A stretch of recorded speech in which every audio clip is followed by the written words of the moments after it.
This is Electric Universe Eyes, and today I'm going to narrate from the Thunderbolts project, Picture of the Day, Theories on the Rocks in a Flash, Part 2, posted August 26, 2012. The picture is entitled Thunderstones in the Form of Fossil Belemnites from Belemnitidia, courtesy Pacific Museum of the Earth, Vancouver, Canada. Copyright Timmy, alias the High Fin Sperm Whale, 2009. August 27, 2012.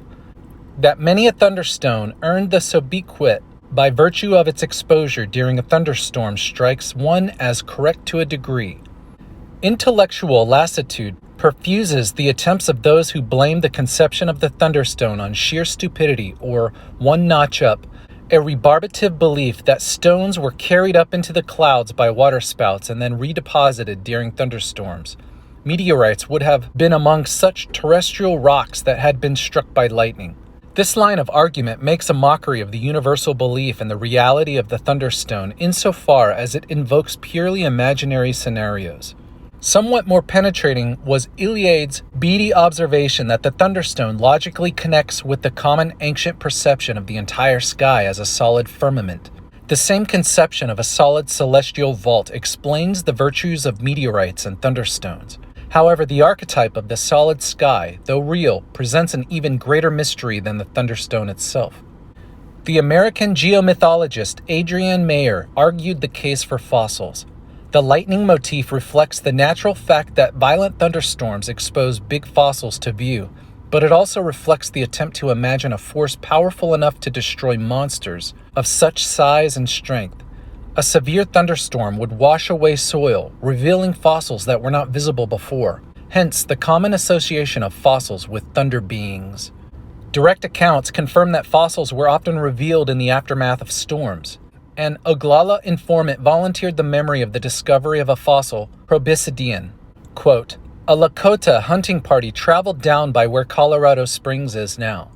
These hunters camped in a high meadow one night, and there was a strong storm with thunder and lightning striking over and over below on the plain. Why was the thunder so violent there? They wondered, what were the thunderbirds trying to kill there? In the morning they said, let's go see why the thunderbirds were so angry. They went down to the lower elevation where the lightning had been striking. They found a very large animal carcass like nothing they knew. They had never seen an animal like that.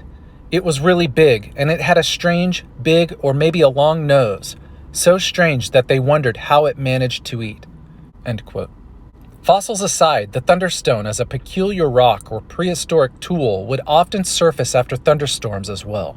On the authority of Pliny, quote, "The Magi hunt for it zealously because it is found only in a place that has been struck by a thunderbolt." End quote.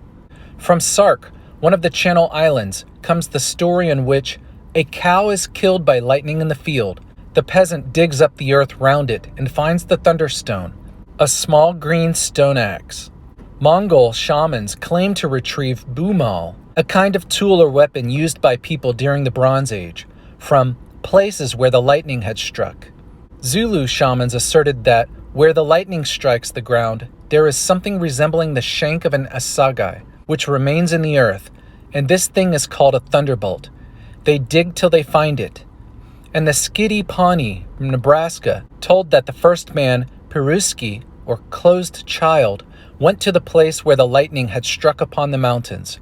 He found flint stones with bows and arrows, and even good-sized pieces of axes, so that he now made bows and arrows. Was the common discovery of prehistoric tools at places where the lightning struck perhaps not coincidental, but statistically likely as the tools positively attracted the lightning? The Mongolian researcher Purev Otkani pondered the question, seeing that the bumal were ancient copper alloy artifacts that were concealed by the earth. They were rediscovered or unearthed many years later when they were struck by lightning as a result of their high electrical conductivity. Yet the theory that fossils or prehistoric tools owed thunderstone status to the tempests that often exposed them cannot stand on its own.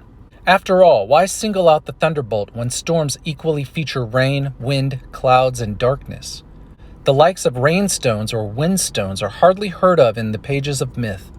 In the case of sea urchins, the star-like anatomy may have suggested an astral origin, though astral does not equate to tempestual. A contributing factor of which Mayer was well aware was the cross-cultural tradition that fossils were mythical entities whose remains the lightning not only weathered out, but also formed long before their discovery. In the global mythology of creation, lightning often serves as petrifying or ossifying agent operating at a time of cosmic upheaval.